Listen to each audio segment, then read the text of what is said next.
the 1840s, there was a scientific magazine called The Geologist, and it reported that in Macoupin County, Illinois, which is right here in North America, in the United States, a human skeleton, just like ours, had been uncovered in a coal mine, in solid coal, 90 feet deep underneath the ground. Now, Richard Thompson and I were able to discover from the reports exactly where that occurred. And we talked to the Geological Survey of the state of Illinois, and we asked them, well, how old is the coal there? And it turned out it was 300 million years old, which means it's older than the Jurassic, you know, that word that everybody knows now, that refers to the dinosaurs. In other words, it was older than the age of the dinosaurs. Wow. Okay, so that throws a whole new spin on it. Yes, indeed it does. And some of the scientists who have read the book have obviously recognized that. For example, William Howells, who is one of the big anthropologists of this century, one of the architects of the current paradigm, he said, well, if what you say here is true, it more or less throws a monkey wrench into our whole picture of how life originated on this planet. And I think it does. So, but yet we keep coming around to the same thing. People just don't want to believe it. They just, like you said, well, they're skeptical. They go, oh, no, that's just a hoax. They're not hearing the information that noted scientists are finding. Well, all we really wanted to do in our book is put the facts on the table, all of them, not just the facts that you will see in the current textbooks, but all of the facts that are relevant to this whole subject, and let people draw their own conclusions. One of the questions I first came up with when I was reading the book that you did answer in the book that I'd like you to explain was that I said, well, gee, don't we have all these machines now that can look at the footprints or the bones or whatever, and that will just tell us how old it is? Oh, this is a very common perception. We have such faith in technology and those who employ it that when we hear about things like carbon-14 testing or potassium-argon testing, we think it really is a very simple process, almost like you pop something in the microwave and boom, it comes out. It's not like that at all. These are very complicated procedures. What I found in practice is that scientists may run several tests on the same piece of bone. Some of the ages will be very great, some very small, and they will tend to pick the date to publish in their scientific literature that most fits the idea that they start out with about how old the fossil should be. Now that often happens. What do scientists and researchers have to gain by distorting their findings? I mean, you would think that if they truly think that they found evidence of man pre-existing the dates that we take for granted right now, that they would want to be published, that they would want people to hear about this, that they would get their name up in lights, as it were, as making this remarkable discovery. Why is this so suppressed? Well, there are tremendous pressures for conformity within the scientific community. For example, for every academic post that opens up, every professorship that opens up in an American university, there are generally hundreds of applicants. And it does not help your reputation if you go reporting things that should not be reported. It could be very bad for one's reputation. And in our book, we document several cases of that. For example, Virginia Steen McIntyre. She's a geologist who I personally know. She lives in Colorado now. She went to Mexico in the 1970s, and she was a geologist with the U.S. Geological Survey. She dated a site there where some human artifacts have been found at 300,000 years. All her test results show that that was the age of that site. But because that went against the dominant idea that human beings have only been in North America for 30,000 years, she said she was not able to get the report published. She was labeled a publicity seeker and a maverick in her community of scholars, and she said she eventually lost a professorship that she held at an American university because of this, and hasn't been able to work as a geologist since. Now, this is not the normal picture that we have of how science works, but unfortunately, these are the sorts of things that can happen, and these are the sorts of pressures that can be applied in order to keep a certain view intact. Mm-hmm. So what do people need to do now? They apparently, we need the public to open their minds up a little bit more to alternative ideas to what we've been taught. Well, I think one thing we need to do is develop a little bit more of a healthy skepticism towards pronouncements from spokespersons from the scientific community. Just as we've learned not to accept without question every pronouncement that may come from, the press secretary of a politician or the public relations office of a corporation. We may want to dig a little further, keep an open mind, have some healthy skepticism, and I think perhaps we've placed spokespersons from the scientific community on a little bit of a pedestal, and we may need to give them the same sort of treatment that we would give to spokespersons from other groups in society.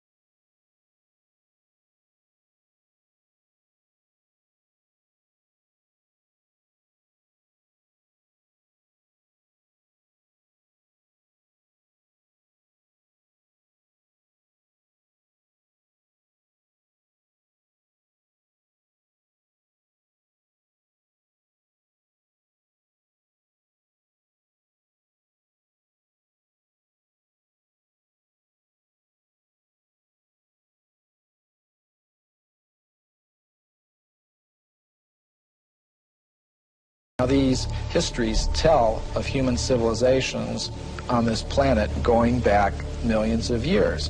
How do we know those are accurate? Well, that was our question too.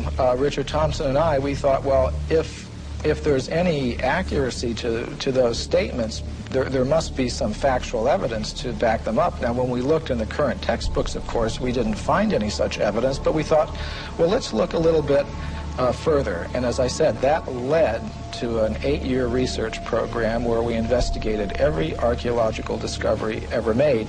And what we found is that, practically speaking, archaeologists and anthropologists have buried almost as much evidence as they've dug up. In other words, or perhaps overlooked, cast aside. Well, yes, cast aside, and there have been some outright cases of suppression where people who have reported such things have had their careers ruined.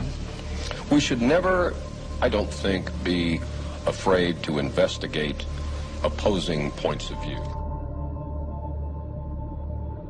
This human person who looked like us, existed millions of years ago, did not evolve from an ape, as we are led to believe in the Darwin theory.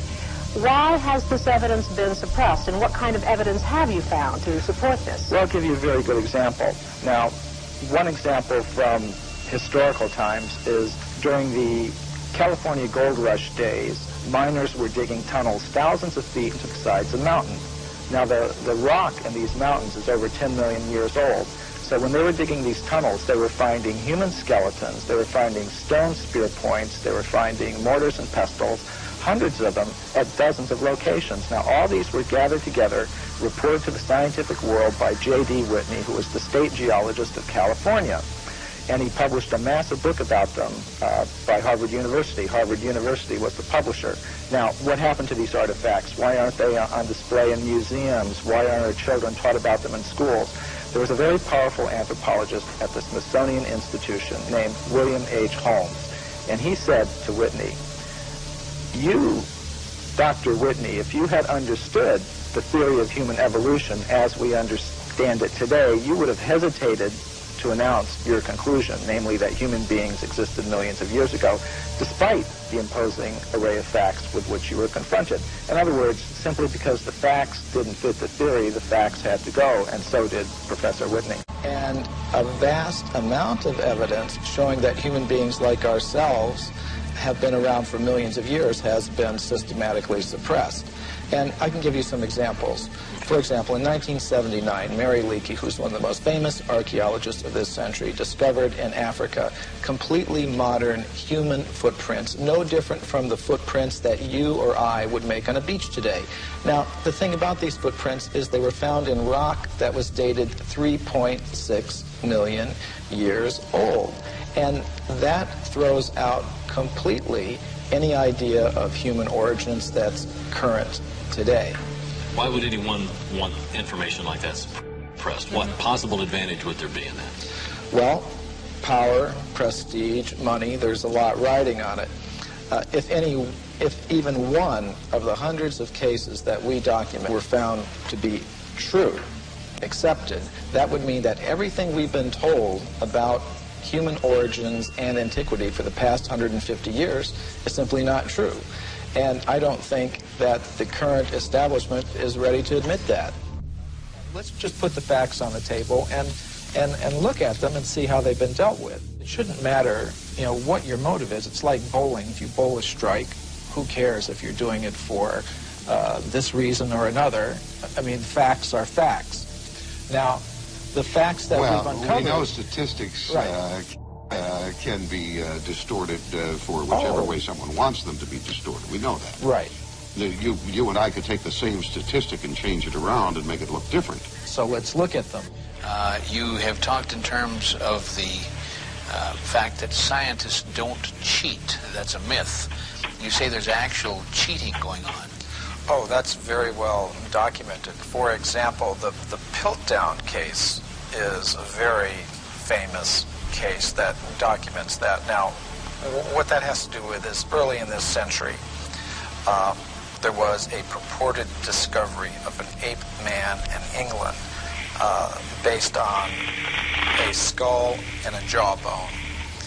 And this Piltdown ape man, was in the science textbooks for about 40 years. And then suddenly it was revealed that the British Museum had tested these fossils and determined that it was a very elaborate hoax. And many people have speculated about the identity of the person who was the hoaxer, and practically all of them center on different scientists in England, such as Sir Grafton Elliott Smith or Sir Arthur Smith Woodward, all very well-established scientists in England, because only somebody who knew the scientific method very well could have prepared these fossils in such a way that they would have fooled the scientific community all around the world for 40 or 50 years. So some scientist who wanted to perhaps give some evidence in favor of evolution, because there's not very much of it, invented this ape man, and in a very sophisticated way, cheated, literally. And this is admitted by the scientists themselves. And there are more examples I could give. Evidence that goes against human evolution is reported only by crackpots. Now this is one of the standard techniques that the scientific community tries to use against anybody that reports something that goes against their ideas. They try to label them in a derogatory way without actually discussing the facts. And I think we've all had experience of that. But the real facts is that actual scientists have, over the past 150 years, reported many astounding facts that go against the theory of evolution. And the present scientific community doesn't want people to know that. They want to promote the idea that anybody that's against evolution is somehow or other a religious fanatic, a crackpot, but it's simply not true. And I've personally met scientists who have discovered some of these things, and what happens to them is it's very unfair, the treatment to which they are subjected. We're going to go to Anton in Brookfield, Wisconsin. Anton, how are you? Fine, thank you. Your comment. I've often wondered how the perfect complementary male-female systems of reproduction could have evolved from unintelligent life forms. You know, Anton, not only is that a good question, but also the point is if evolution occurred, it'd have to be simultaneous evolution of both species at the same time. Right. Because if it took 1 million years for the female to evolve, it would have kind of messed up the whole procreation thing, wouldn't it? Right. That's my question. A good question. Stay right there. Michael Cremo, your response. Well, I would like to put together a book called Darwin's Fairy Tales. And I think that would be one of them. You can just look at so many examples of complex structures and behaviors in different creatures, whether it's how the spider learned to spin its web, or how our human reproduction system came about, or any of these things. They're a complete mystery. They're not explained even theoretically by the evolutionist. And what they do is, when they want to explain anything, they just wave their magic wand and said, it happened by evolution. And that's why I call it Darwin's Fairy Tales.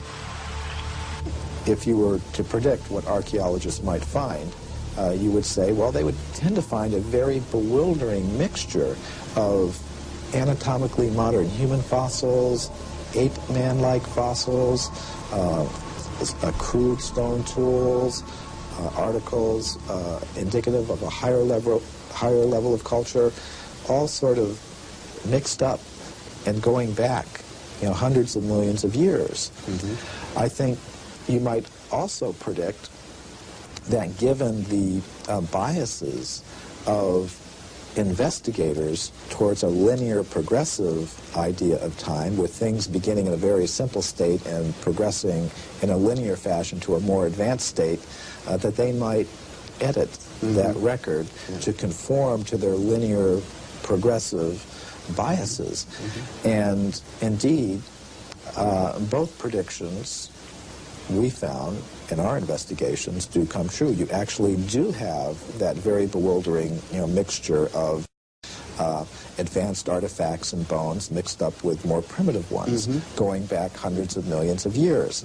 And you also do find a very systematic editing of this record to conform to a linear, progressive, you might call it evolutionary view of things, which is quite amazing. Of course, if we have this sort of cyclical picture, circular picture of things, much of conventional science will need to be readjusted